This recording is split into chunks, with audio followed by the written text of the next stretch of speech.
I'm continuing on now with Dr. Edward Edinger's The Aion Lectures, Exploring the Self in C.G. Jung's Aion. We're talking about paragraphs 78 to 80 of Aion. Jung continues with an important summarizing statement.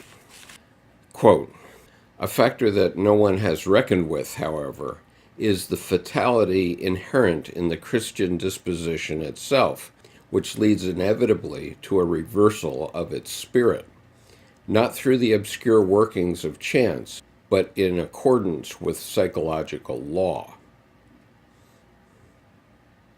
The ideal of spirituality striving for the heights was doomed to clash with the materialistic earthbound passion to conquer matter and master the world. This change became visible at the time of the Renaissance. The word means rebirth, and it referred to the renewal of the antique spirit. We know today that this spirit was chiefly a mask.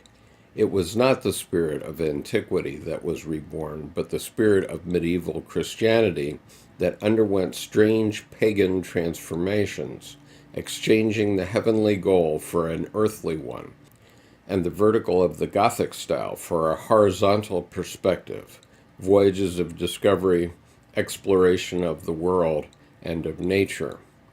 The subsequent developments that led to the Enlightenment and the French Revolution have produced a worldwide situation today which can only be called anti-Christian in a sense that confirms the early Christian anticipation of the end of time. It is as if, with the coming of Christ, opposites that were latent till then had become manifest, or as if a pendulum had swung violently to one side and were now carrying out the complementary movement in the opposite direction. The double meaning of this movement lies in the nature of the pendulum.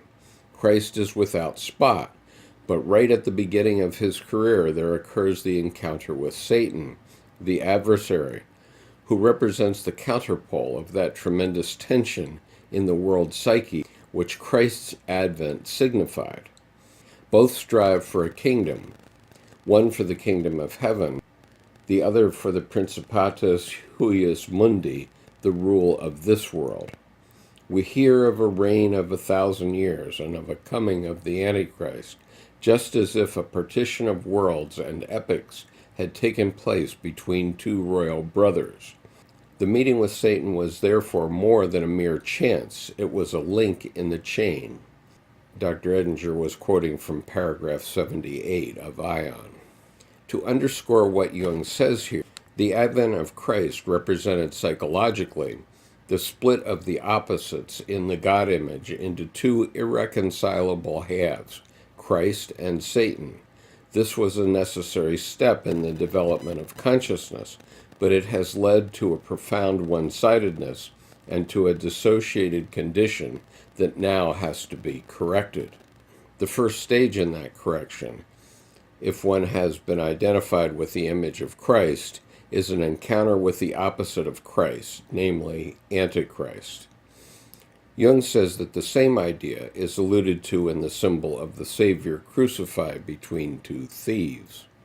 According to legendary material, one thief blessed Christ and went to heaven, and the thief on his other side, who cursed him, went to hell.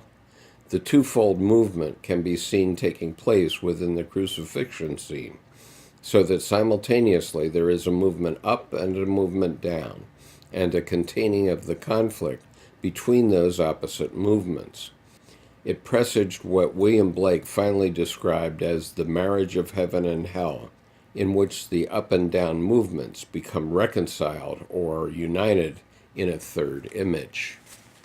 As related to the idea of individuation, the point is that the opposites can only be reconciled within us. This doesn't mean that we will decide entirely for one side or another. It simply means that somehow we will find a balance within our own lives.